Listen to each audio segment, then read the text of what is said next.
I tell you what, it's not like the olden days. I'm Jake. I'm Rosie. And this is our podcast on Blackadder. When there was a poll of the nation's favourite BBC sitcoms early this century, I can't remember exactly when, Only Fools and Horses was voted top, which I suppose was fair enough. I was pleased to see that Blackadder actually came second in the list of overall favourite sitcoms. I think that was very much a deserved accolade for it. I've always felt a bit of an affinity with Blackadder because, like me, it was conceived and nurtured in the womb over the end of 1982 and the beginning of 1983. Well, that's when the first series was filmed. As you can tell from all the snow from the location filming that it was winter. And Blackadder actually first aired when I was 4 days old, I discovered at some point, on the 16th of June 1983. But I didn't see it then, although I think it was on in our house because our father used to watch it. And he started watching this repeat run of all 4 series of Blackadder in 1990. I'm sure it was 1990 because I think it was a year after Blackadder Goes Forth was shown. The BBC decided to re-show them all, see if they were popular, and because they evidently were popular enough, they then all started getting released on BBC Video, like things were starting to be in the early 90s. And it was one of those things where I sat down and watched something with the grown-ups, or one of the grown-ups. I suppose I was 7, or almost 7, and I was very gripped by the first series of Blackadder, The Blackadder, when I was 7. I used to like things with royalty in them. It was just one of my little foibles. So it had the king and queen, and Prince Edmund was Blackadder's name in that series. I liked that. And the first episode had a ghost in it, and I liked, although I was quite scared of usually, ghostly things as well at that sort of time. So I enjoyed coming into this show and thinking, oh, here's the main character who's a prince. Oh, he's cut off the king's head and got into a bit of trouble with that. How amusing. And now he's a ghost. The king's a ghost. I can see why that would have hooked me when I was 7. And I came away from the first series 6 weeks later feeling very positive about it, and we'll talk about it in detail in a minute, and very much gagging for more. But the BBC itself apparently weren't so pleased with the first series as I was when I first saw it. They didn't repeat it again for about 7 or 8 years, and they did repeat all the other series again within that time period during the 90s, a couple of times each, I would think. But they never seemed to show the first series. But I know they did show it once more, 7 or 8 years later. I know that from our house moving schedule and where I was when I noticed, they are actually showing the first series of Blackadder again on BBC Two. But by then, we'd lost patience waiting to record it off the telly and had it on video, special ordered in from the video shop at the town centre at one point, and had recorded all the other ones off the telly, so it was a bit of a gap for a while. And indeed, in the DVD box set that Rosie bought very wisely of Blackadder, the first series is the only one that doesn't have any commentaries from cast and crew. Not that any of them are that good at doing the commentaries, of course, but it's the thought that counts. Rowan Atkinson's not bad, to be fair. He's the first one. He did it properly, didn't he? He did his research and knew what he was talking about and gave us some good insights. And if ever you watch a documentary about Blackadder or read something about Blackadder with quotes from Richard Curtis, Rowan Atkinson, anyone else involved in the first series, you will see that they say, well, we don't really like the first series very much, bit of a dry run. The best thing about it is a few sequences which you can pick out, and that's what they've taken away and built the next lot of series around. But as a whole, they don't like it very much, and I think they're a bit harsh on it, really. Yes, in many ways it is a work in progress, and there are certain lessons to take away from it about what to do and what not to do. But overall, I don't think it deserves being demoted to the, let's not repeat it, let's not commentate on it, pariah that it seems to be. I saw, as far as I can remember, the other 3 series quite some time before I saw the first series. And I think I can remember a time when we had videos recorded from the telly of Blackadder Goes Forth and Blackadder 2. Is that right? Yes, that's right. We had those two first, and then a repeat run of Blackadder the third a little later. And then we had to get the official release of the first one because it never came on in another repeat. I can't remember specifically anything that I thought, but I enjoyed it, and I was very interested when Blackadder the third came on the telly and Jake was able to record it. Okay, they have their differences, but they're all pretty much the same kind of thing, with pretty much the same sort of Blackadder and Baldric, although we did spot the subtle differences in their characters when we became older. But basically, Blackadder is a bit of an anti-hero, isn't he? He is extremely self-interested, he talks down to everybody else, tries to do things to benefit himself at the expense of others, looks down on pretty much everyone, thinks he's superior to everyone, and then Baldric, his sort of sidekick, is the stupid one who gets ordered about by him, and he's also disgusting and dirty as well, and that kind of humour. And so we had these three series on video that we made, and I was very, very, very curious to see the first series, and I couldn't understand why they didn't repeat it. And then before we bought this video that had to be ordered, we rented from, was it Ritz or was it Blockbuster yet? Very much on the cusp at that time, I would think. From the video shop anyway, the second half of The Blackadder. So episodes 4, 5, 6. And I remember Jake said, "You won't believe it, but Baldric is the brains of the outfit in this one." And I thought, oh, I don't believe that. That's extraordinary. But that was true, it turned out, and other things as well felt very different. I probably wasn't really consciously aware of the differences, like the location filming that they did, but just sort of on a subconscious level I noticed that it all felt kind of different. But the character as well of Blackadder is different because he's kind of the stupid one. He's the same kind of self-interested anti-hero, but he doesn't have the brains to go with it and do the kind of scheming and conniving that he does. Rowan Atkinson does a really silly voice for him and makes all these silly, funny faces and does stupid walks and things. And I thought, well, that's not much good, is it? The proper Blackadder is much better. And a very interesting thing is that he's that character in the pilot. And that's one of the things that they decided to change. They must have thought, basically, anyway, whatever else they might have been thinking, well, it's going to be much funnier if Rowan does a silly voice and silly faces, and they were trying to get as much comedy out of him as they could in very kind of obvious ways, but actually that's one of the things that doesn't work quite so well. I remember them telling me, Rowan Atkinson and Richard Curtis and perhaps a couple of other people in a documentary or something, that when they were all at university together, they did their kind of comedy club kind of student thing, and they wrote sketches. And the best bits of the Blackadder are kind of sketches. You could just take them out of the sitcom and put them into a sketch show, like when Edmund is Archbishop of Canterbury and Baldric, being the brains of the outfit, is showing him all these holy relics that they can flog, and curses and pardons and tickets to heaven, which is what the Catholic Church used to do, and they make it very funny. Like Percy, who's another character, thinks he has a true relic, a bone from the finger of our Lord. Baldric, you stand amazed. And Baldric goes, I am. I thought they only came in boxes of 10, which is anachronistic humour, isn't it? Boxes of 10. And an interesting thing on the commentaries is that they say, oh, well, we didn't do anachronistic humour. We wanted it to be proper history. But then you kind of can't really help it, can you, when you're doing historical sitcom? You can't help having a bit of anachronistic humour. And there was quite a train of thought my Blackadder memories took me on. But this video of the last 3 episodes we got out of the video shop off, I do remember being quite impressed with episode 4, The Queen of Spain's Beard, where Edmund's going to marry Miriam Margolyes, but he doesn't fancy her.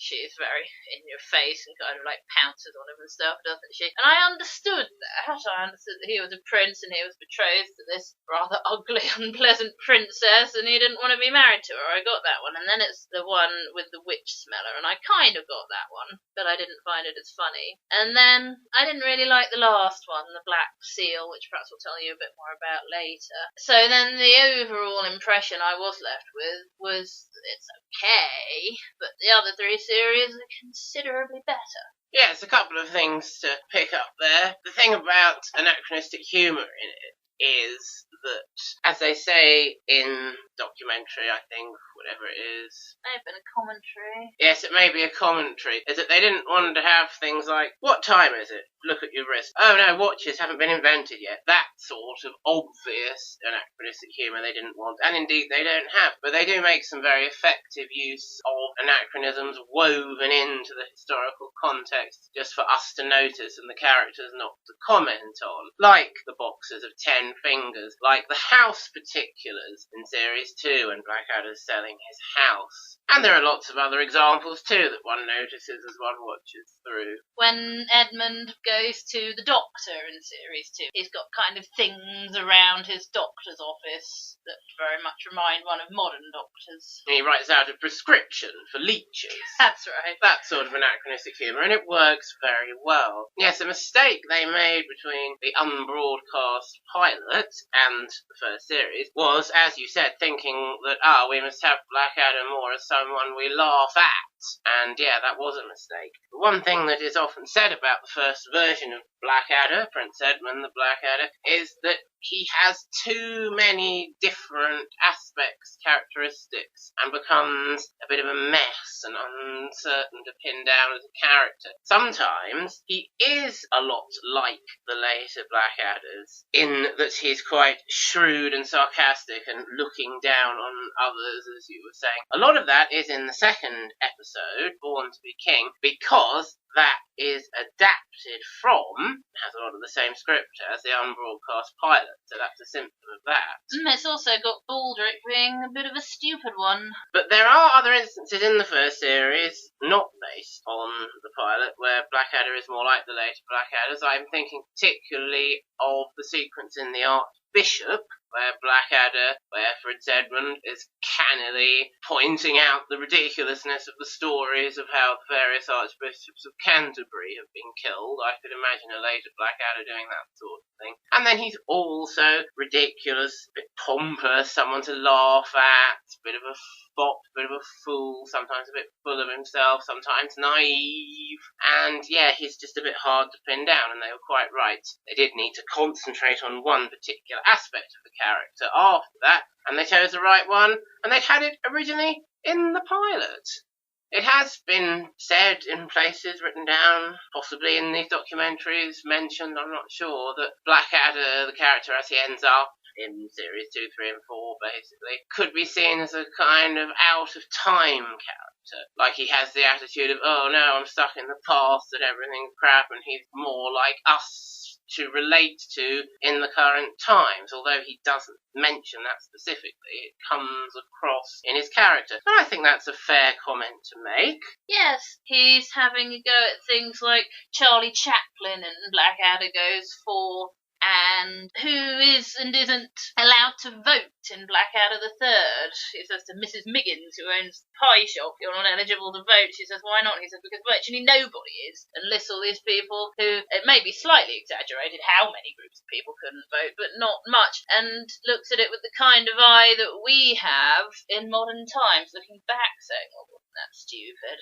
So that works very well too. When I first got hold of the Guinness Book of Classic British Television and was very interestedly reading through a lot of entries on things like Count Duckula and Red Dwarf, I read the Blackadder entry and it made the observation that the first series is quite a lavish and ambitious affair. Lots of location filming, as Rosie was mentioning. Lots of work done at Alnwick Castle in Northumberland. Lots of crowd scenes and costumes and real horses and things like that to really try and bring the medieval or early Tudor / late medieval world alive. And the Guinness book says, unfortunately, this ends up making it come across as a bit cheap, which I think perhaps is a bit of a harsh thing to say. It's terribly judgmental, that book. It's more like a website written by some pompous arse in some ways. Yes, indeed. It's a pompous arse website of its time. 1993, that version we've got was published, I think. And indeed, I suppose it's quite ironic that they went to all that trouble with the horses and the locations and the costumes, and the very best bits are Rowan Atkinson, Tony Robinson and Tim McInerney standing in a studio doing a comedy sequence that, yes, you could do at the Footlights Club at Cambridge or whatever it is. And very wisely, that's what they took away from it for future series. A few sets, some appropriate costumes, but not loads and loads of peasants made up with mud and dung all over them and stuff like that. I remember saying to you quite recently when we watched it and we were discussing this just between ourselves, well, there was no precedent, was there, for closed set historical television? So you're going to make something historical before proper Blackadder, for want of a better term. You think, okay, it's historical. We need castles, we need extras, we need peasant costumes, we need dung and mud, because no one had ever tried doing it in an enclosed studio where it's not so much the settings and the history as the characters. And what comes close to doing that, actually, is those Henry VIII, the Six Wives of Henry VIII, and Elizabeth R. And as we've both spotted, having watched your DVDs of those, the best bits of those are the closed set pieces that look rather like the sets of Blackadder 2, actually, rather than all the elaborate location filming, particularly in the Jane Seymour one, properly about on horses and things. So that backs up the point about Blackadder. The set pieces and historical context are the best way to create it for the audience, rather than lots and lots of lavish location filming, props and costumes. And of course, the look of Glenda Jackson, MP, in that Elizabeth R very much inspires the look of Queen Elizabeth I in Blackadder 2. So yes, they obviously had been inspired by those earlier BBC outings in some ways. When we did first have all the first series, I remember thinking, oh, what a lot of different actors are in it, rather than all the what I would think of as regular Blackadder actors. I'd been spotting how in series 2, 3 and 4 you get a lot of the same actors, not only your core group, including, of course, Stephen Fry and Hugh Laurie and Miranda Richardson, but people popping up in all the series, like Gabrielle Glaister as Bob, and Rick Mail as Flashheart, although he is actually in the first series, and things like Lee Corns, Mr. Hankin from Grange Hill, who's in series 2, 3 and 4. And I thought to myself, oh, but it's all different people in the first series. But then if you look carefully, there are some actors from the first series who crop up later in Blackadder, as well as, of course, Rowan Atkinson, Tony Robinson and Tim McInerney. There's Miriam Margolyes and Jim Broadbent with their great double act in The Queen of Spain's Beard, back to channel that in a different way in Blackadder's Christmas Carol a few years later as Queen Victoria and Prince Albert. And she's in Blackadder too, as Lady Whitehair.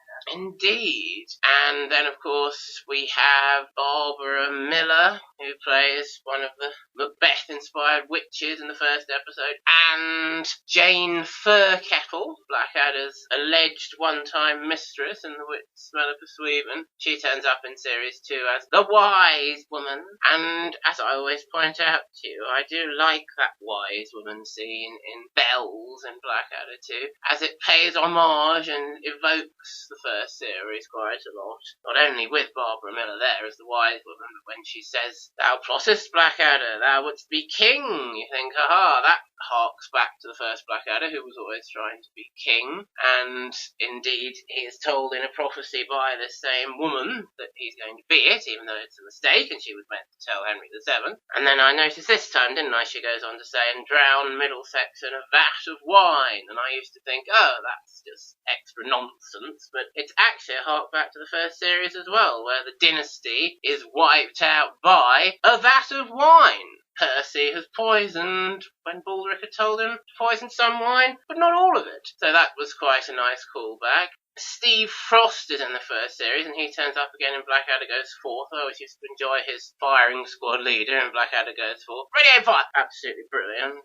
But I suppose what really made me think it was the fact that the other three main cast members, who are always there, don't reappear in any form during the rest of the series, being, of course, the King and Queen and Prince Harry. I was quite interested to see when the video finally turned up in our lives, probably about 5 years after the repeat had been on, that Brian Blessed was in it as the King, King Richard IV. Alternative history stuff, and he's always good value for money, isn't he? He's brilliant.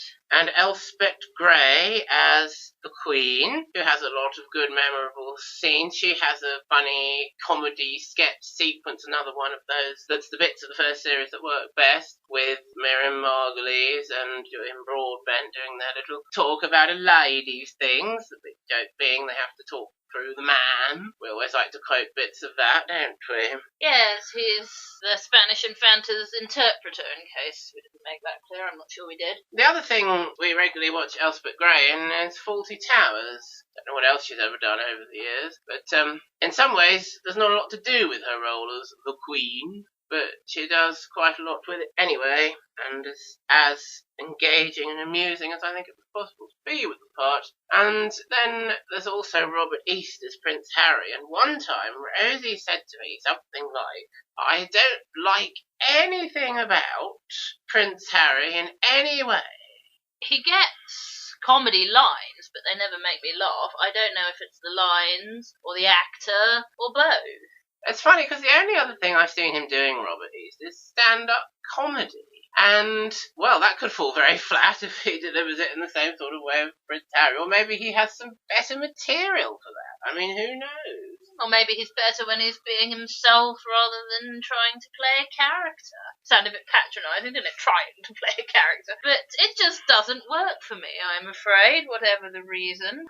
He's never really done anything for me either, but he's there and he has his role and he says his bits, and there it is. I've always enjoyed the bit where the witch smell is burning and going, "I feel as if I am on fire!" And Harry's going, "Yes, but I bet you're glad of that cloak in the winter." But of course all Harry has to do there is kind of be the straight man and just say it like he hasn't noticed what's going on. I was just thinking he's the straight man quite a lot, like when Brian Blessed's pointing to his codpiece saying, "What is that for?" "Couple of things," says Harry.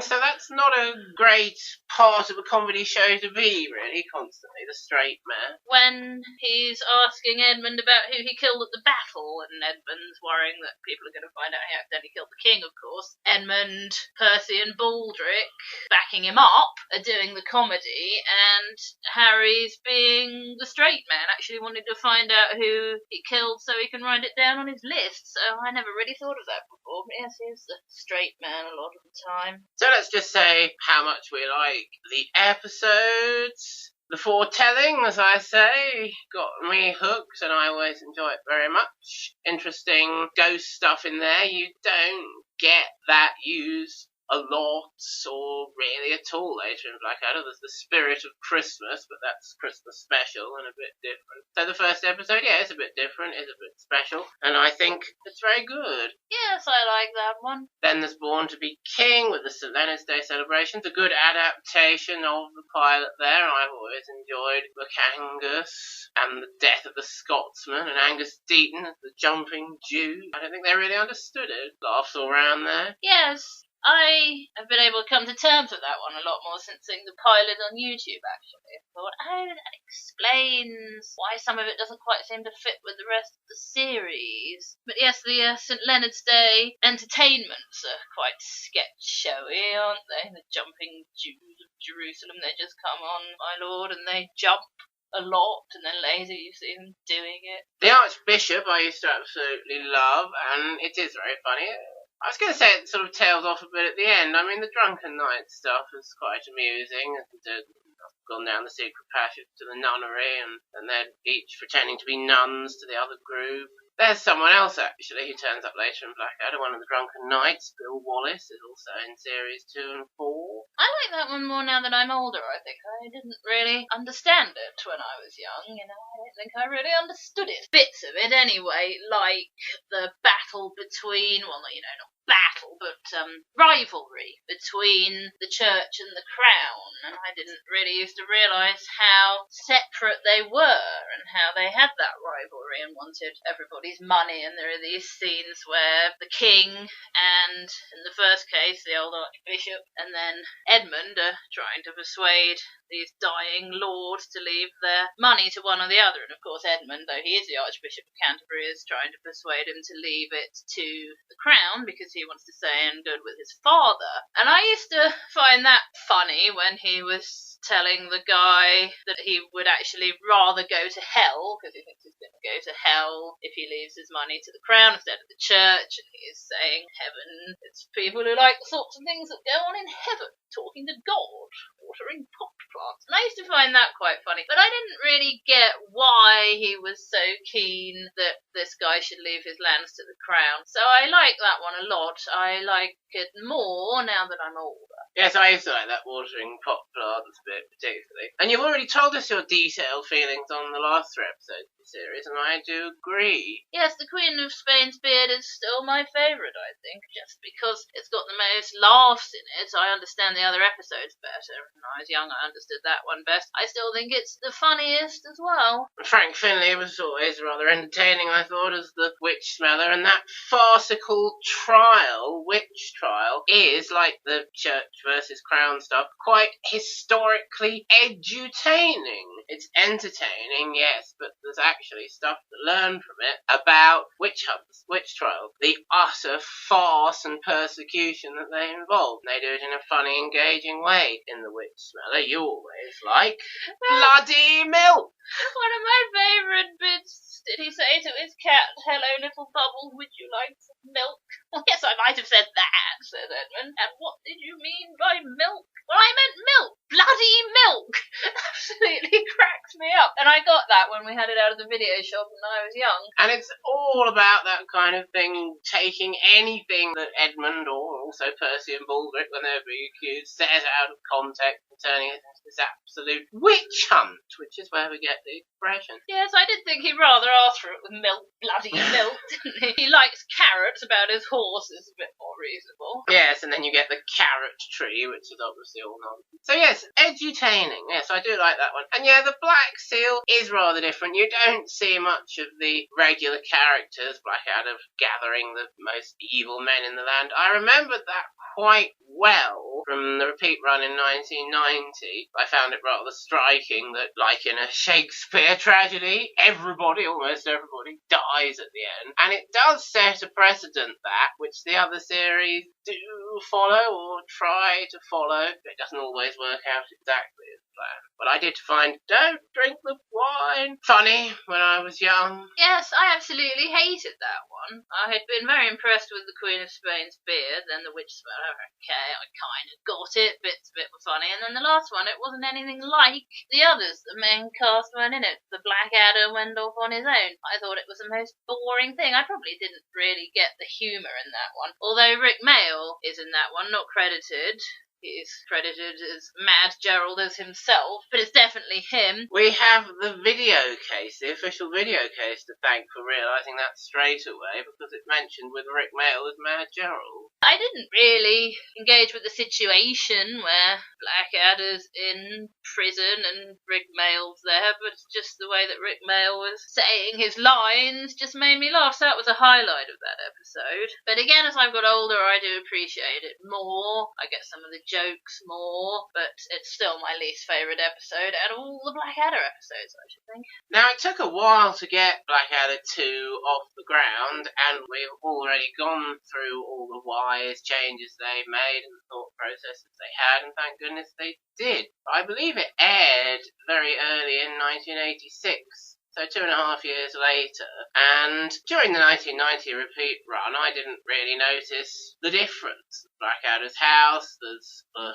palace, and, to me that was very much like wandering around the sets in the first series, even though it's obvious once you know that it is very, very scaled down, and the better for it. The first episode, or what should be the first episode in running order, but is the second, Head, introduces us to the changes in the characters, and as Rosie always spotted, that's a telltale sign that it is actually meant to be the first episode, where Blackadder is teaching Baldric to do 2 plus 2, and Baldric just can't get it at all, and Percy then comes in and establishes his character, which is quite like his first series character, but perhaps a bit less chronically stupid. Yes, of course, Baldric has got more stupid, Percy perhaps a bit less stupid. He's more sort of foppish kind of stupid, isn't he, than just thick. But it's interesting, the progression of Baldric. He's still got some intelligence, and I think it gets less every series, doesn't it? And they exaggerate the Baldric stupid kind of humour more and more. I used to think when we had 3 series on video recorded off the telly that Baldric perhaps kind of got a bit lost in series 2. Perhaps that's because he is featured a lot, obviously, in series 3, where he's Blackadder's really only companion most of the time, and in series 4, when they realise it's Rowan Atkinson, Tony Robinson in Blackadder goes for, there's a lot of Baldric in there. And yeah, I can see why I thought Baldric did used to get lost in series 2. He doesn't ever say in it, I have a cunning plan, for example, although he does come up with a cunning plan. A couple of them, actually, in the Money episode about making a killer bull for going in for the cockfights and things like that. And there are some very good Baldric moments, yes, in series 2, but there are more characters to share them with than later, it is true. It took me a surprisingly long time to reason out that they thought it was going to always be Blackadder, Percy, and Baldric, and Tim McInerney's credited before Tony Robinson in Blackadder 2. In the first series, they're right at the end, of course. They didn't know where it was going to go, if anywhere, so that's okay. But yes, they're both kind of equally supporting Rowan in his acting, if not slightly more on the side of it's mainly supposed to be Percy. But if someone asked me to show them a Series 2 episode that gives an indication of how it's going to end up, I would show Money, which has got Baldric's plans, as you said, and it's also Blackadder and Baldric trying to achieve an objective, and Baldric's talking to him the whole time, goes with him on some occasions, like down to the docks to do favours for sailors. Sewing on buttons, that sort of thing. And I think chiefly because of that episode, perhaps, and then bits of other episodes, I had the impression that Baldric's role across series 2, 3 and 4 was pretty much the same and didn't really change. And then once I realised and noticed, it's saying Tim McInerney first, I started to spot that Baldric wasn't doing quite so much. It's all a progression, isn't it? And coming at it from the point of view of knowing how it all turns out, it can look very different. An interesting thing, though, is that even at that point, Blackadder seems quite fond of Baldric and would rather be with Baldric than Percy. He has an affectionate nickname, Balders, for him sometimes. He sympathises with him when he gets shot by an arrow in the privates. Bad luck, Balders. And I remember that scene where He's looking for Percy, and Percy thinks he's going to come in and say, "Hello, Baldric, you haven't seen Percy anywhere, have you?" And he comes in and he says, "Oh, hello, Balders," which is quite a friendly greeting. "Haven't seen that cretin Percy, have you?" He really hates Percy quite a lot, but he is quite fond of Baldric, and also they do some good communication in that same episode. Potato. That's right, the episode Potato, it starts off being all about Sir Walter Raleigh and discovering the potato. At the end, Blackadder's trying to get out of the Queen being angry with him for not bringing any presents, and he and Baldric communicate with a look how to get out of it. They're going to present Baldric's urine from the sea voyage and say that it's a fine wine, which is very funny. And you can see how much Blackadder is in our lives constantly. Whenever anyone's got wine, we go, "Oh, fine wine, Baldric's water." Yes, and it is Baldric's idea, isn't it? Which backs up what I was saying about him not being completely stupid yet. And Blackadder and Baldric have a smirk together when Blackadder says he'll be glad to know there's an inexhaustible supply of it. Absolutely brilliant. And the new cast members, of course, Miranda Richardson as Queen Elizabeth I, looking like Glenda Jackson and acting like this spoiled child, which is quite satirical in many ways, and a great, wonderful, over-the-top performance and very funny and memorable. Yes, that reminds me, I see an opportunity to push my feminist agenda here. I remember in, I think a commentary, may have been a documentary, the writers were saying, "Oh, we saw loads of actresses, none of them really struck us until Miranda came along, but we'd written the Queen as just a sort of spoiled brat, and she really added something to it with this kind of demented power-mad element that we never thought of." And then that reminds me of when Andy Hamilton's telling us about Outnumbered and how Sue, the mum in that sitcom, was just a sort of general mum character, and he hadn't really thought of anything else for her until Claire Skinner came along and played the part. And it just makes me think these men who write sitcoms don't quite know how to do comedy women, whereas when they're looking at the male actors, they're looking more for their own vision rather than an interpretation of something that started out not quite so developed. And Stephen Fry as Lord Melchett, amusing as far as it goes, that. But in Series 3, when they had Stephen Fry play the Duke of Wellington, they discovered there how they wanted Stephen Fry to be funny on Blackadder, and stuck with it for Series 4, even though it was another Melchett. And then, ironically, in Blackadder Back and Forth, which we will mention again later, Stephen Fry is back to playing more like the old Melchett, and even does the Duke of Wellington in that way, and it's not nearly as funny. So you wouldn't know while watching Series 2 that it was Stephen Fry not at his Blackadder best, but doing what he has to do, licking up to the Queen and being her lapdog to a slip of a girl courtier, and again, memorable and appropriate. I suppose Stephen Fry hadn't done anything like Melchett, General Melchett, before, had he? And the other main cast member, of course, Patsy Byrne as Nursey. When I was watching Rosie's DVDs of all the Tudor things like Elizabeth R, as I was mentioning earlier, last summer, and I looked up the character Cat Ashley, Elizabeth I's maid and confidant from childhood, and it said she appeared in Blackadder 2, played by Patsy Byrne as Nursey, and I said something like, "Well, I think it's a bit of an oversimplification to say that that's definitely that same person, Cat Ashley, but it's based on that sort of character." Her name's not Cat anyway, it's Bernard. Bernard, exactly. And we mentioned Patsy Byrne, I would hope, during our Maid Marian podcast. Certainly we mentioned her character, Marian's mum. And she does an amusing job with what she's supposed to do, being an insane old woman with an udder fixation.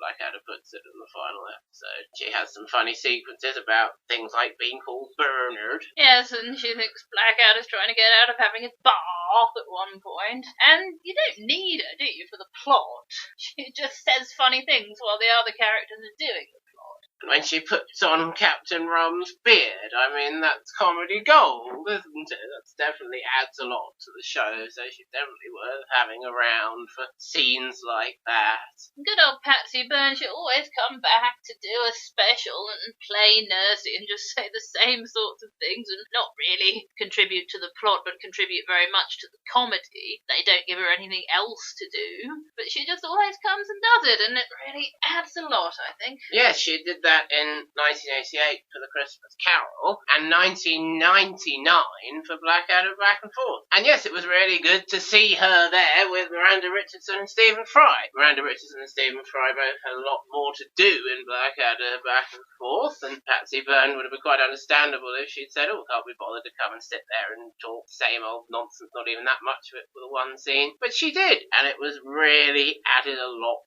to the show. And in Blackadder's Christmas Carol, I think she's in 2 bits, isn't she? The Tudor times flashback, where we see the Christmas of Blackadder 2. She's there saying a couple of things. Always used to love this time of year. The Queen's given up Christmas. She's going to execute everyone with a present, that kind of thing. And then she's in this vision of the future. What would the future be like if I was bad? And she's part of Queen Asphyxia the 19th, is it? Yes. Her triple-headed husbandoid, along with Stephen Fry and Hugh Laurie, both of whom say a bit more than her. All she says is when this kind of futuristic gizmo is pulled out, she says, oh, lovely, an ashtray. And she gets made up in this kind of, it reminds me of R2-D2, or kind of cardboard box robot costume anyway. All dressed up in that just to sit there for a bit and then say, oh, lovely, an ashtray. And she certainly adds something to the scene. It could do without her, but it's a very good bit. Patsy Byrne is a very important but very understated part of Blackadder, I think it's fair to say. Now, earlier I was saying how we noticed that Edmund's not always exactly the same character even after Series 1, and we talked a lot about what he's like in Series 1. But I don't think we explicitly said that he's not very content. He wants more power, he wants to be king, he is extremely dissatisfied being the spare to the heir.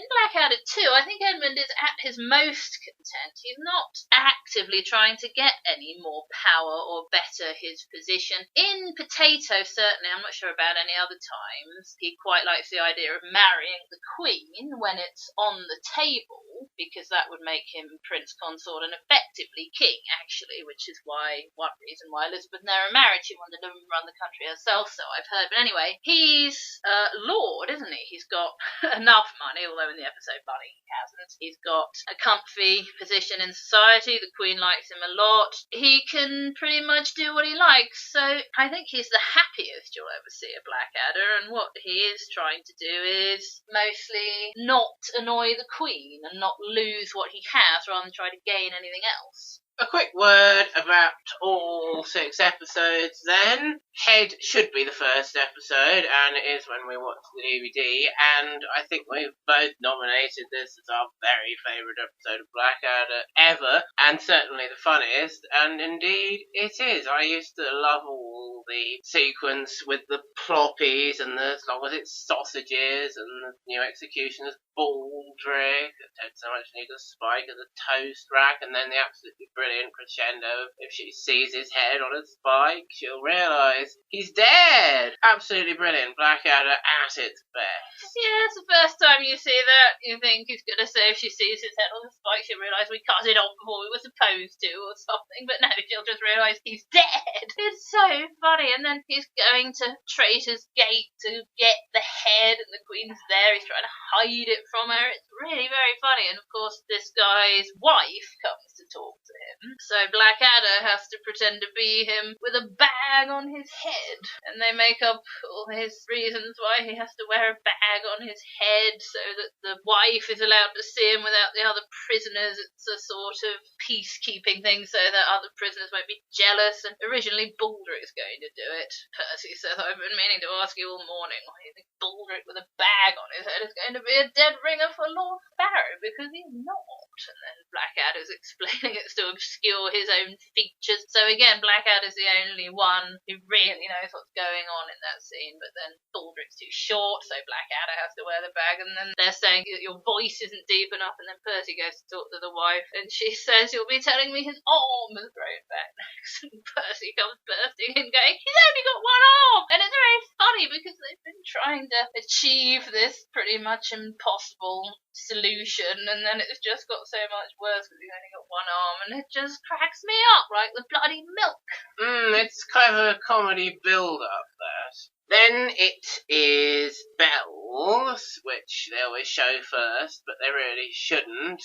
A, because of Percy's beard, and B, because it starts with the two guest characters in their house, and we haven't met the regular characters yet. Very strange way to start a series. It has Gabrielle Glaister as Bob, or Kate as her name is really, which is something they'll come back to later in Blackadder, so significant moments there. And of course Rick Mail as Lord Flashheart. And his appearance there in Series 2, I think, is a lot less successful than his Series 4 appearance. In Series 2 he kind of comes on, does a comedy sequence, a lot of which apparently was improvised, and Ben Elton and Richard Curtis thought that it was better the way they'd written it, I had read. But then in Series 4, Lord Flashheart is integrated a lot more into a whole episode and a whole plot, and works a lot better. So a work in progress with Flashheart there. But of course it has that scene with the wise woman I was mentioning, which is one of my favourite bits. And it has that scene with the doctor as well that I was mentioning, who's gone to the doctor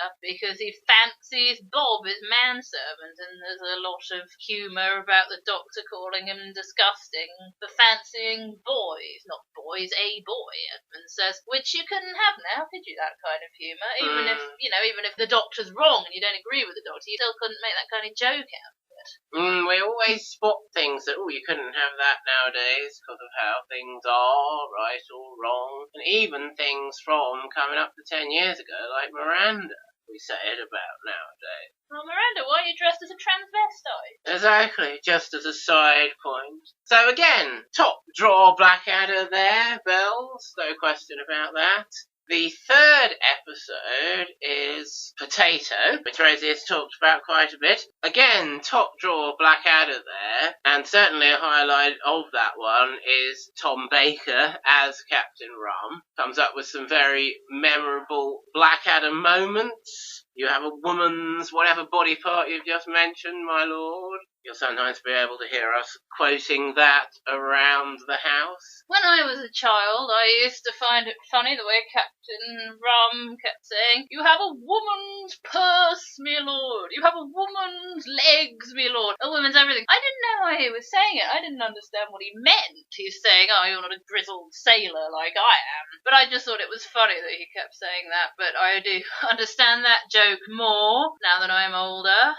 I think the second half of the series isn't quite top draw Blackadder, second draw down. I was saying when we were watching it this time, I think Blackadder 2 gets from the very best to the not quite so best of the series as you watch it through. I mean, Money's funny, it's got some memorable bits, it doesn't make that good use of the Queen and Melchis and Nursey. They just keep nicking Blackadder's money randomly every time he gets more money. But I always enjoyed the looking around the house bit, and of course the sequence with Blackadder and Baldric trying to raise money that sets, as Rosie was saying, a precedent for the future of the show, the Blackadder-Baldric relationship. I like the baby-eating Bishop of Barton Wells, of course, who's calling in the debt, and he hates it when people pay off. He wants to kill them, and I did enjoy, when I was younger, even him showing Blackadder this grave. I can't remember the name of the grave. Born in, I can't remember the place or the date either, and then died in, and you think it's going to say a place or a date, but it's Agony with a spike up his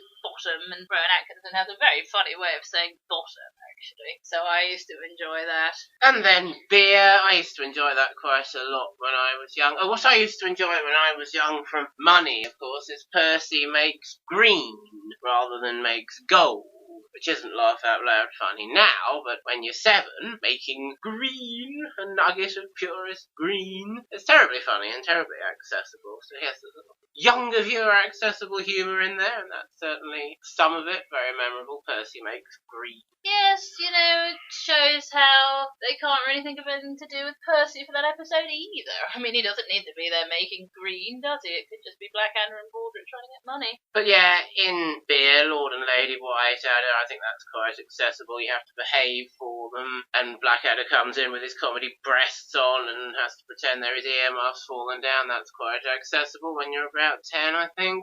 Lady Whiteadder keeps slapping him and calling him a wicked child because she's this, like, extreme Puritan, and he says the most innocent things like, hello, auntie, and the one we like is, chairs? You have chairs in your house? Yes, he says, and he smacks him and goes, wicked child, and it's because you're not supposed to be comfortable if you're very religious. What's a terribly good piece of satire is Cold is God's way of telling us to burn more Catholics. Shows how you can read religious meaning into absolutely anything if you've a mind to, and people do and have and doubtless will continue to do so.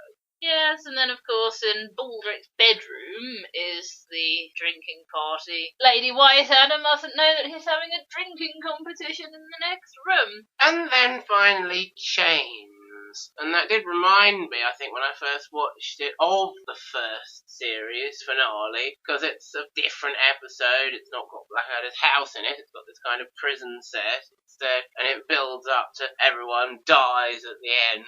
Queen Elizabeth I is actually Prince Ludwig the Indestructible in disguise for most of her reign. And of course, that and the previous episode, Beer, are the first appearances of Hugh Laurie in the series as a guest there, but he turns up in everything apart from the Cavalier years thereafter, so significant moments there. Again, like the first series, I think the final episode does its job, but it's not the funniest or best of the series. I think Baldric certainly does get lost in that one, just kind of eating dog food out of the Queen's lap and things. Yes, I used to like Baldric in that one, when the Queen addresses him. She's saying to Nursey, always go to fancy dress parties, it's the same thing, and Nursey doesn't know what she's talking about. The Queen say, everybody knows she looks Baldric, and she goes, lassie, which is anachronistic humour, of course. That used to make me laugh, and then he says, she always goes as a cow. Very good deadpan delivery there. And then when he's at the fancy dress party, he's got two pencils up his nose. The Queen asks him, what are you supposed to be? He says, I'm a pencil case. I used to like that very much. But yes, it's not a massive role to have in the episode, is it? Like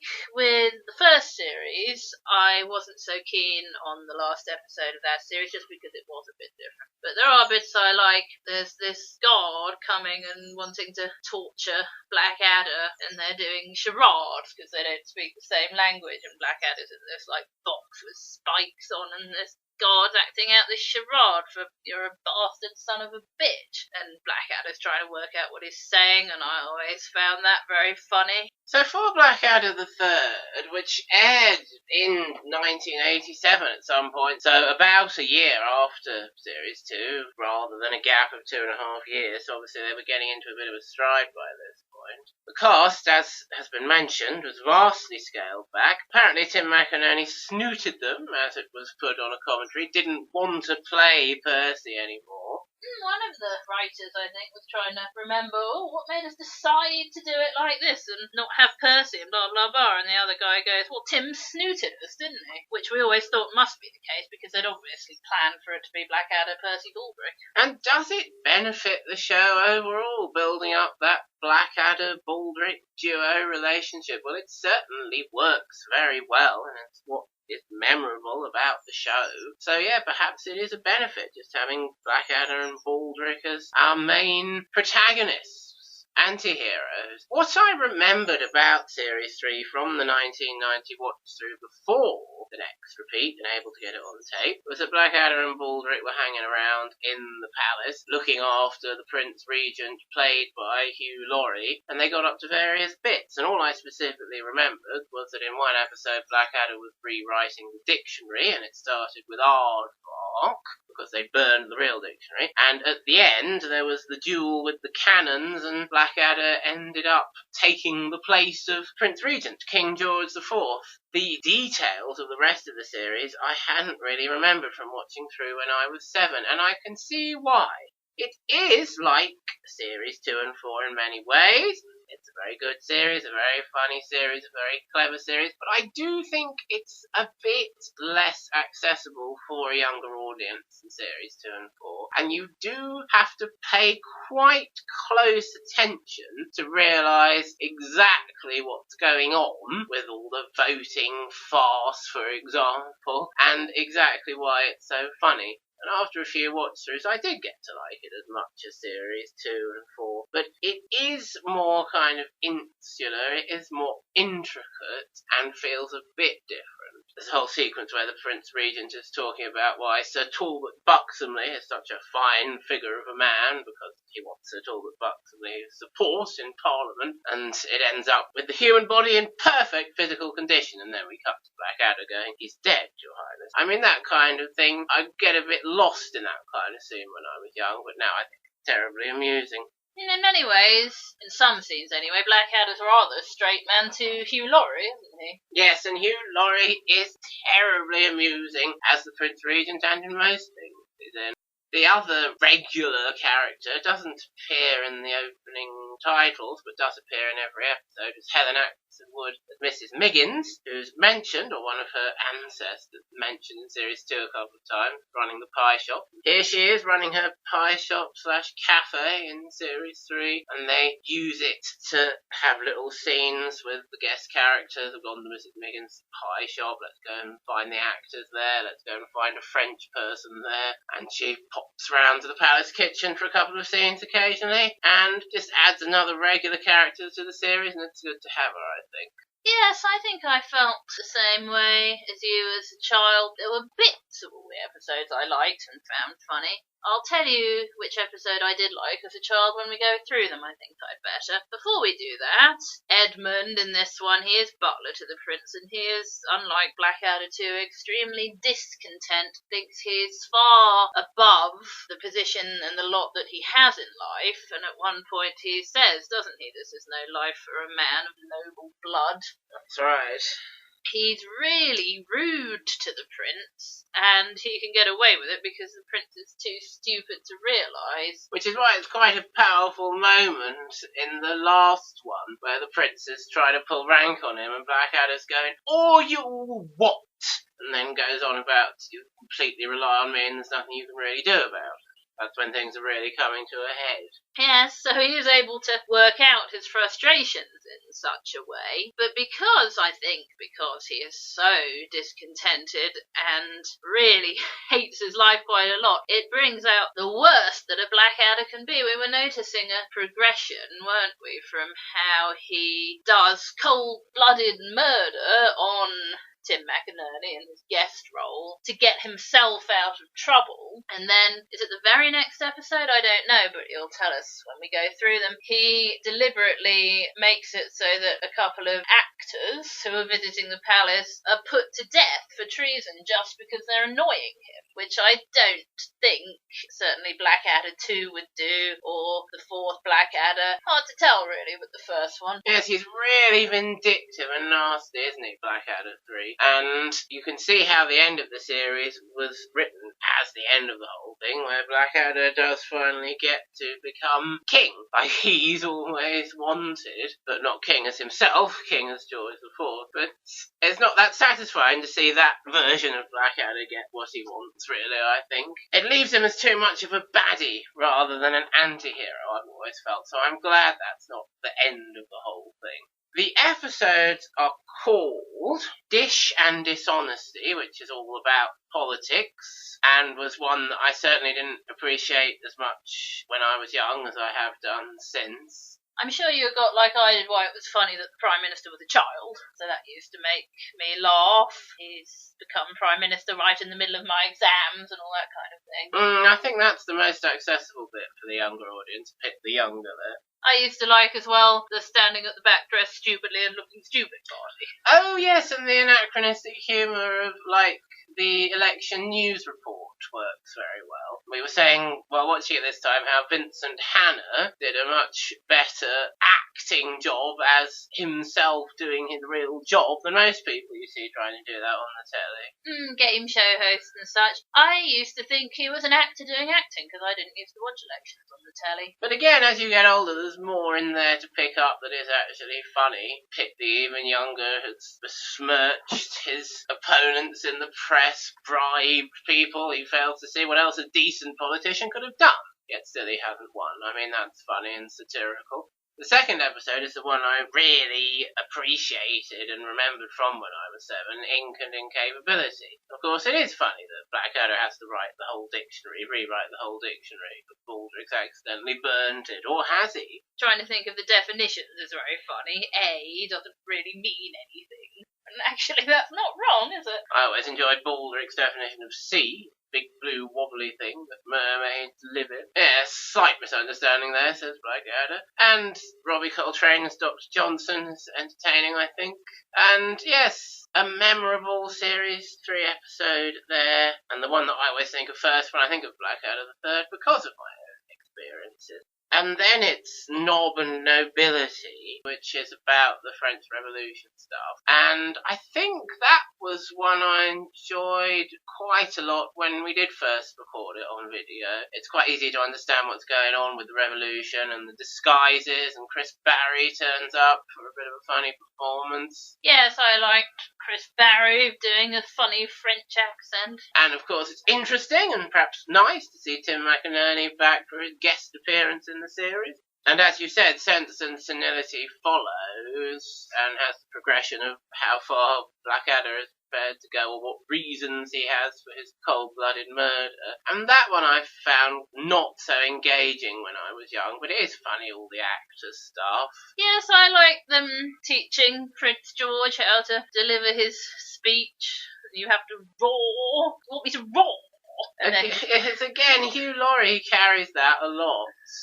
the prince has been rude to Blackadder, kind of, not exactly pulling rank, but turning around and saying, well, I can do what I like, I can have the actors round if I want, because I'm a prince and you're just a butler, and calling him thick all the time and that kind of thing, and Blackadder reacting to that is quite funny as well. And then Amy and Amiability, which I did enjoy when I was young. I think it's quite easy to get to grips with. Miranda Richardson back as Amy, and it's easy to see how she's like the Queen, and indeed Nurse Mary from Series 4. Fluffy on the outside, rather dangerous in many ways on the inside. That's the one I liked as a child. Like the Queen of Spain's beard, I understand princes trying to get married.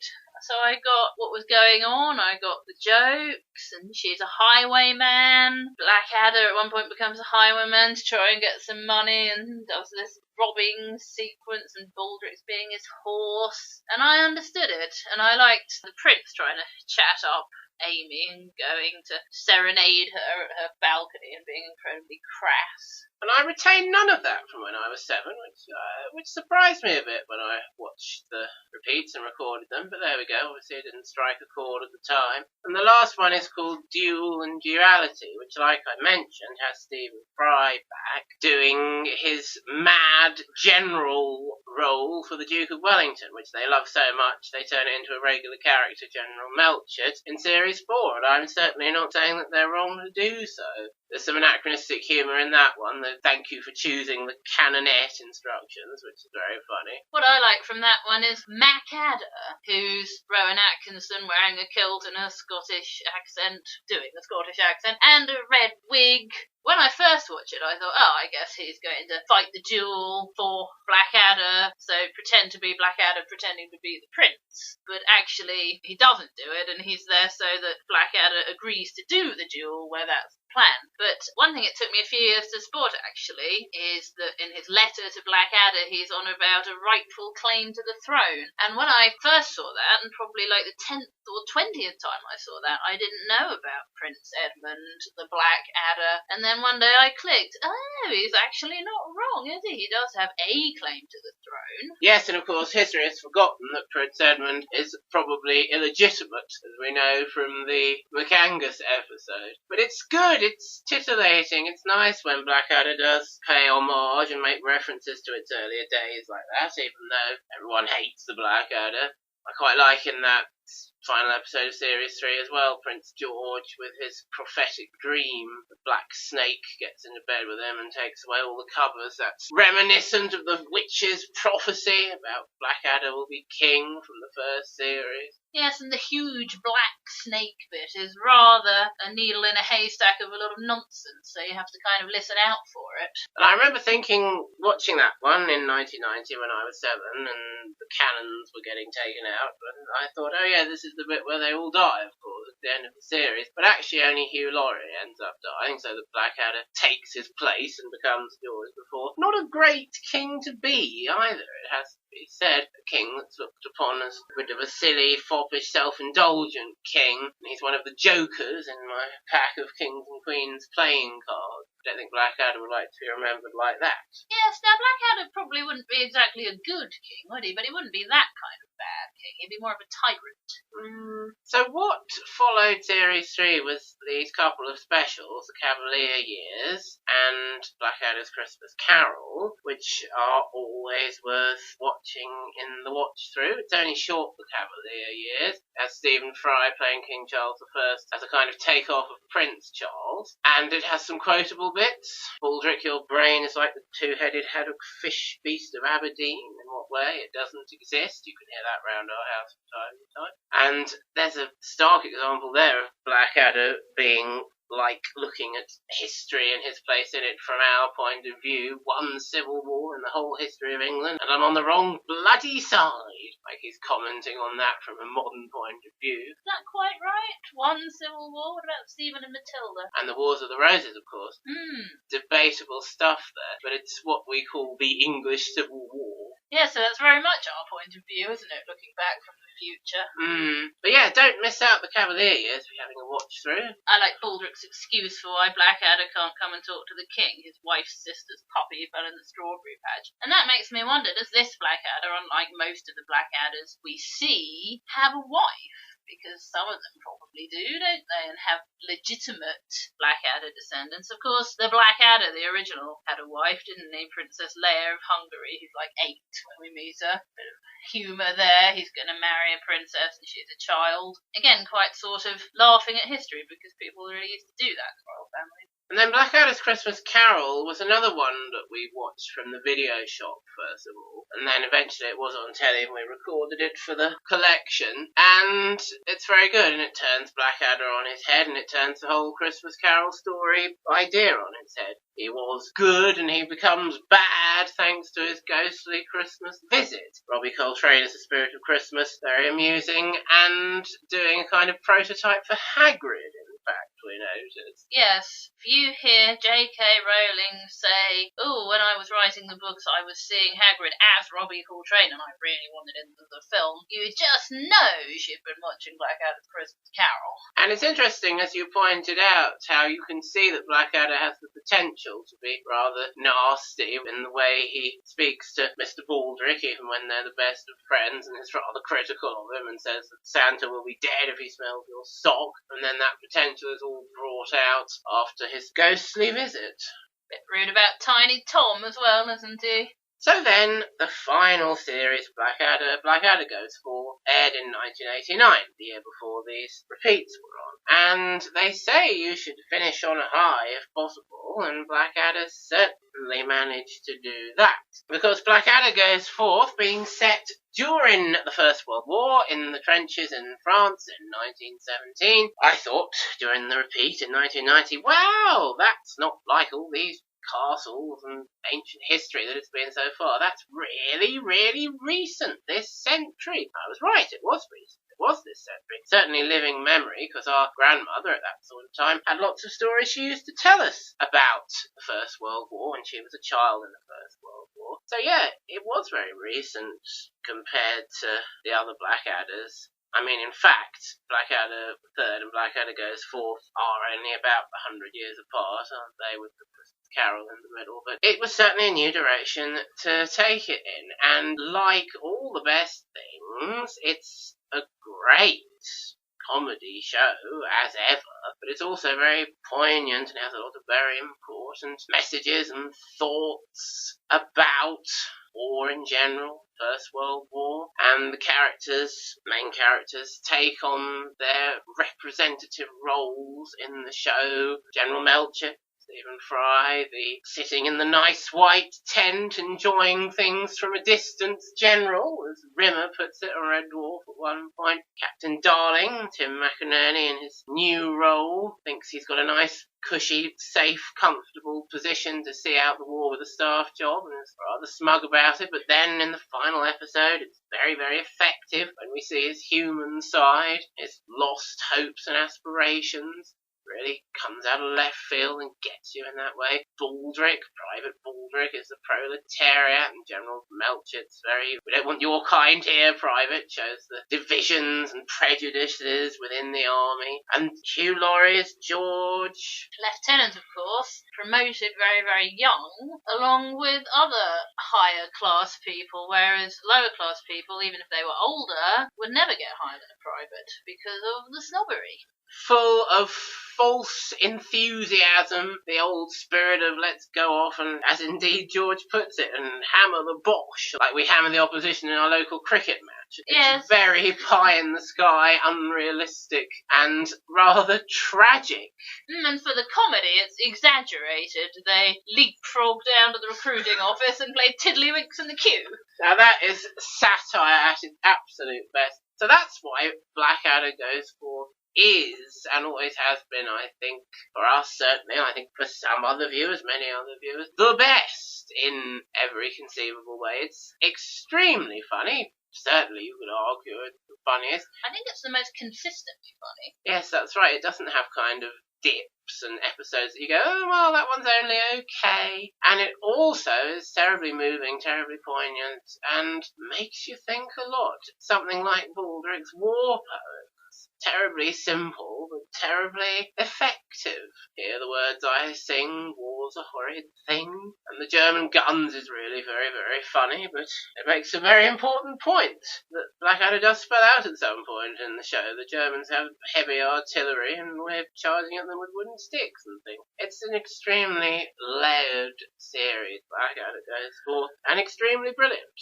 And I think, in many ways, it has the most likeable Blackadder. He's in this situation with particularly Baldrick and George, and feels a real sense of camaraderie with them. And okay, he hates the whole situation. He's cheesed off when the war started, and since then he's moved on to the coffee and cigars. But he feels it with the other men, and I like how his last line in the show, when they're going over the top, is "Good luck, everyone." Isn't that such an important moment for Blackadder as a whole? It's a long way removed from cutting off the king's head, getting the actors murdered, conniving to have Lord Melchett on the execution list instead of himself in the Christmas special, that sort of thing. One thing I have noticed as well is that Blackadder is no coward. He does try to get out of getting killed, but when he is faced with it, he just gets on with it. And of course, I didn't mention while I was going through what they represented, each character. Blackadder is the grizzled, rather world-wearied professional soldier. He joined up to fight colonial wars in Africa. They'd never go anywhere near anyone who carried guns. Even spears made them think twice. The type of people they like to fight were 2 foot tall and armed with dry grass. That's very good satire on the old British colonialism empire building. That they are saying, oh, it's all the Germans' fault that they do that sort of thing, that we're doing this war in the first place. Biting satire. The episodes are Captain Cook, which has some absolutely brilliant sequences to do with Baldrick's cooking, which are very accessible when you're young and remain funny when you're older. Rat O'Van, it's Rat that's been run over by a man, and General Melchett and Captain Darling are eating all Baldrick's disgusting cooking. Are you sure these are real raisins in this plum duff? And how did you manage to get so much custard out of such a small cat, Baldrick? Brilliant stuff. Yes, and when you're little, you think, oh, it's just funny because it's Baldrick and he's disgusting and he cooks cat vomit and stuff, but actually it's also to do with the war shortages. He makes coffee out of mud because they ran out of real coffee in 1915 or something. That's satire at its best, isn't it? It's true and striking, but extremely funny. The second one is Corporal Punishment, which I think I remembered best from my first watch through. Quite striking, with the Blackadder shoots the carrier pigeon and has to get out of being shot in the morning. I mentioned that earlier, didn't I, with Steve Frost and the firing squad. Very amusing, all of them, but then it's a good moment when it comes to the crunch and Steve Frost blindfolds you and gives you a supportive clap on the shoulder. Shows how there's seriousness amongst all the fantastic comedy. That's satire for you. I like Baldrick's escape kit, a Robin Hood costume, in case you go through a French peasant's village and they're having a fancy dress party, a pencil and a miniature trumpet. Again, that's like those Series 1 sequences, isn't it? Those comedy sequences with Blackadder and Baldrick, a staple of the show and wonderful to see. Oh, I know what I like as well in that one. The court case. Deny everything, Baldrick. Absolutely brilliant. Are you Private Baldrick? No! And like the witch smeller trial, it shows what a farce that is, and George spells it out for us. This is fun, isn't it? Just like a real courtroom, but of course it's real enough in the sense that it's going to sentence Blackadder to death. General Meltzer says, pass me the black calf, bailiff, I'll be needing that. It's like the witch trial, it's a foregone conclusion, it's a witch hunt, it's an absolute farce. They do a very effective one of those on Upstairs Downstairs with a naval trial, which we'll talk about one day. And then it's Major Star, which has all that Charlie Chaplin stuff you were talking about earlier. I loved when I was little Baldrick and the dead slug doing the Charlie Chaplin impression, and it ends up being eaten as a licorice allsort by Darling. Yes, Tim McInerney said on a commentary that he was doing very badly with Tony Robinson that it was a licorice allsort. Really, I don't know if that's true or he got a bit confused with what Blackadder told him.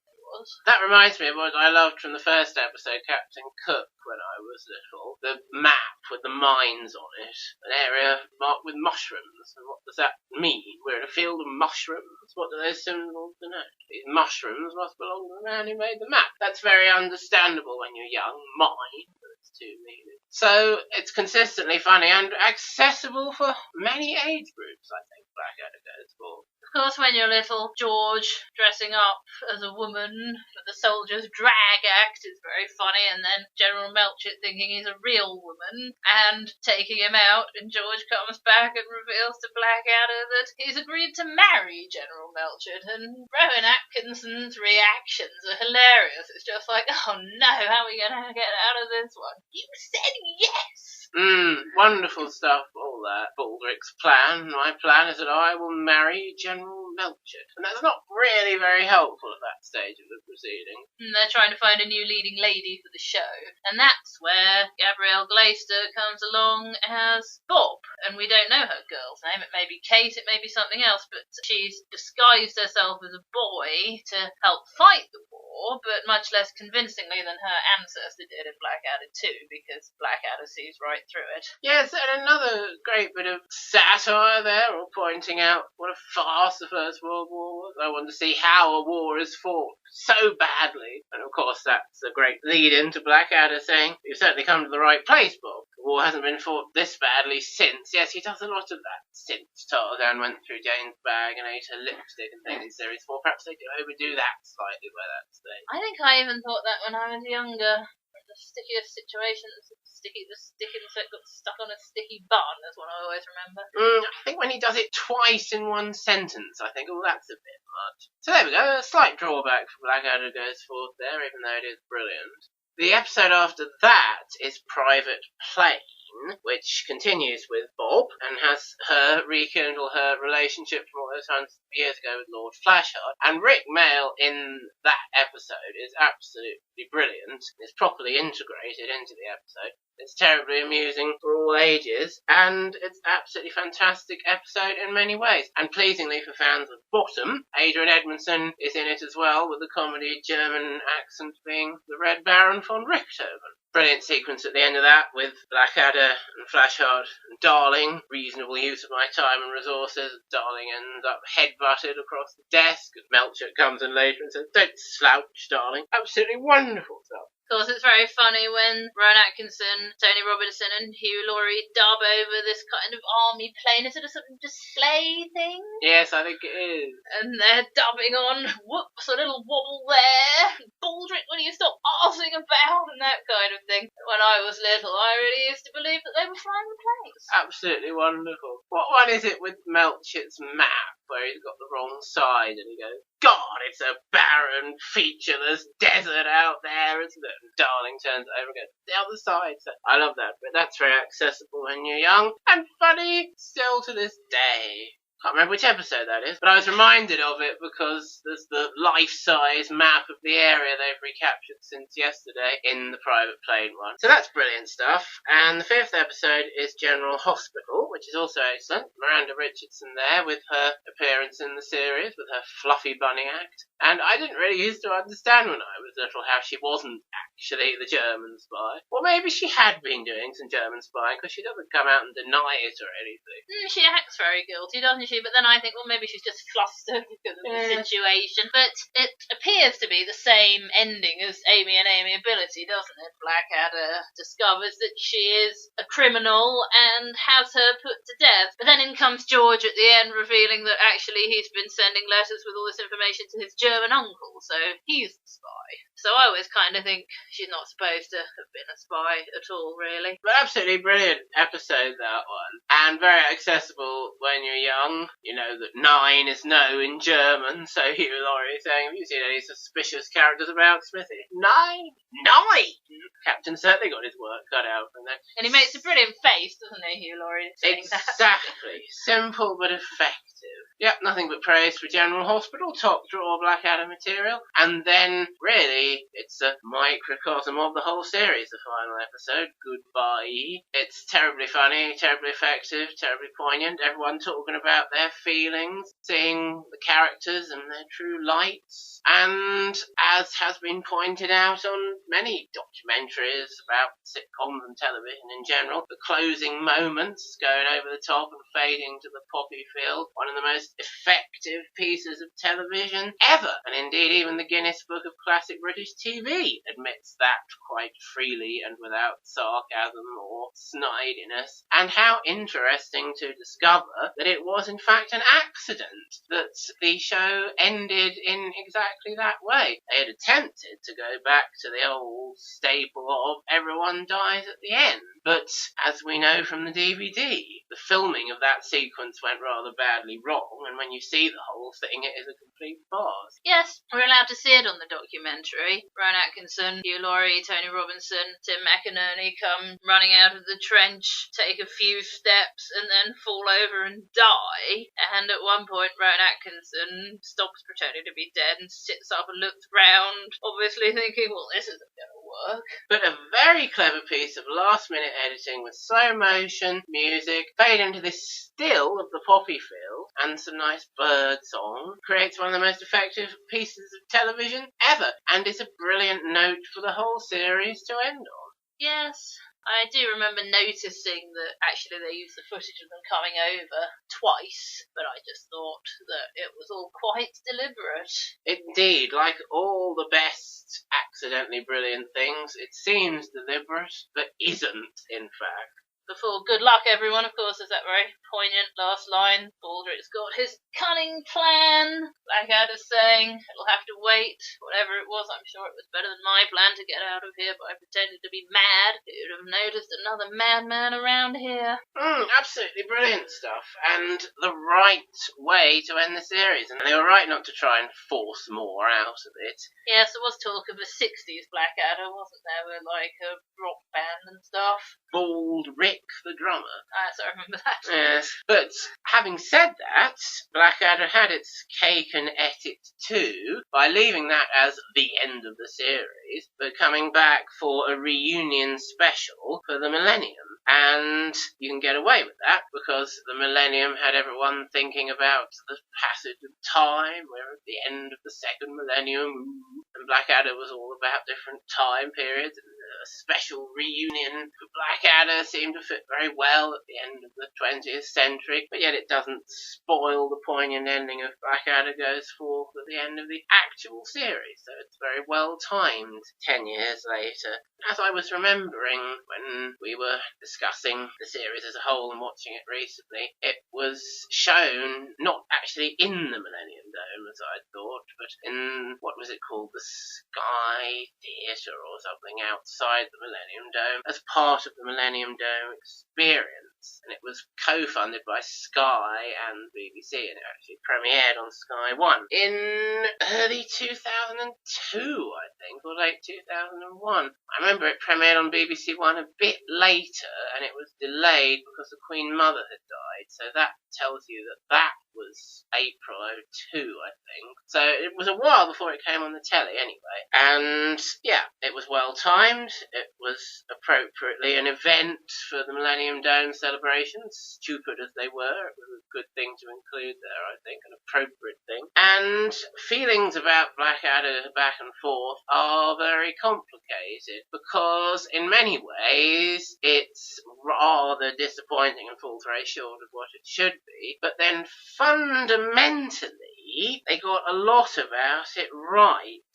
The comment I made when we watched it last time was that they could leave all the present day, 1999 New Year's Eve, Millennium Eve stuff, as it is, not make any changes to that, and just redo the bits in the past with Blackadder and Baldrick time travelling, and then it would be fine. And the end, as well, is a better version of Blackadder finally gets to be king than the version of Blackadder finally gets to be king at the end of Blackadder the Third.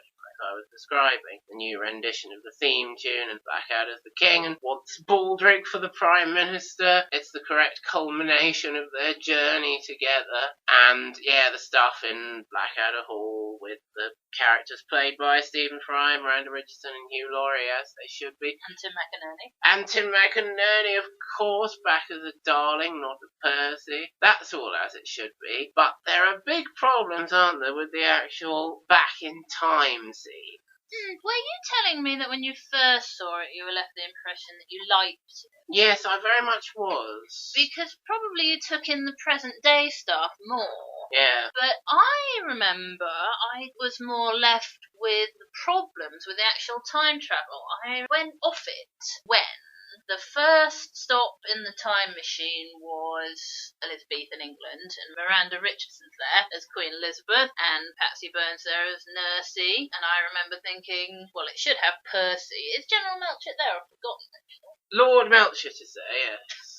So Melchett's there anyway, but I didn't think, well, come on, you should acknowledge Percy, let him do it, he's in the blooming special. But what happens is that the Queen sees Blackadder and understandably thinks he's her Blackadder, but he's looking very old and ugly. Is that right, he says, which is not a bad delivery of that line. But it ends up anyway with him giving her some polo mints, and her demanding that he go and get more polo mints. So Blackadder says, yes, okay, and goes off and gets in the time machine, punches Shakespeare on the way. And he's writing Macbeth, which he wrote for James I, which is terrible. Yes. Well, it's not the most historically accurate sitcom, is it? Mind you, there aren't that many historical sitcoms to compare it to, but I remember thinking, I know what's going to happen now. The original Blackadder 2, and perhaps Baldrick, is going to come along, and the Queen's going to be all like, where are my minty things? And we're going to leave Blackadder 2 in a lot of trouble with the Queen, but it didn't happen. And I thought, well, that was disappointing. Let's see how it continues. And then there were no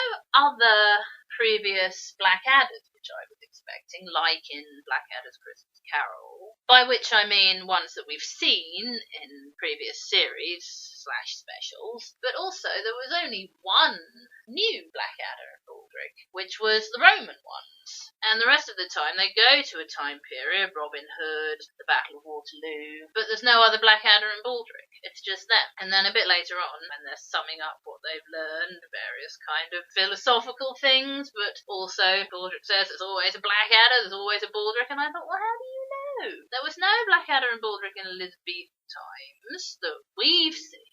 There was no new Blackadder and Baldric in any of the other times, except the Roman times. So I felt quite cheated of what I had wanted and expected to see. It's interesting when Blackadder says the machine's seeking out our DNA across time, and we go, is it? This is the first time you've actually seen another Blackadder and Baldric. So I think lines like that show what it could have been and should have been, but it didn't actually work out that way. Goodness knows why. I mean, they came in with a good idea. It's the millennium, some Blackadder time travelling, seeing old Blackadders. Would have worked very well and been a nice hark back and a good way to celebrate Blackadder at the millennium, but it just wasn't quite pulled off as it should have been. An annoying thing if you like being pedantic, or, it's not even really that pedantic, I think it's a valid niggle, is that when Rick Mayall, as Robin Hood, sees Blackadder, he calls him Lord Blackadder, but actually this is before the Blackadder, the first one who was not a lord anyway, but a prince. They should have been more careful with things like that, really. And I did want to see some acknowledgement of Percy at the Battle of Waterloo. There's this French Tim McInerney, and they're calling him Darling, and it's like, oh, okay, Darlings came over from France at Waterloo. But then Tim McInerney's also playing the same character, but on the English side, and I thought, oh, someone ought to call him Percy, and nobody did.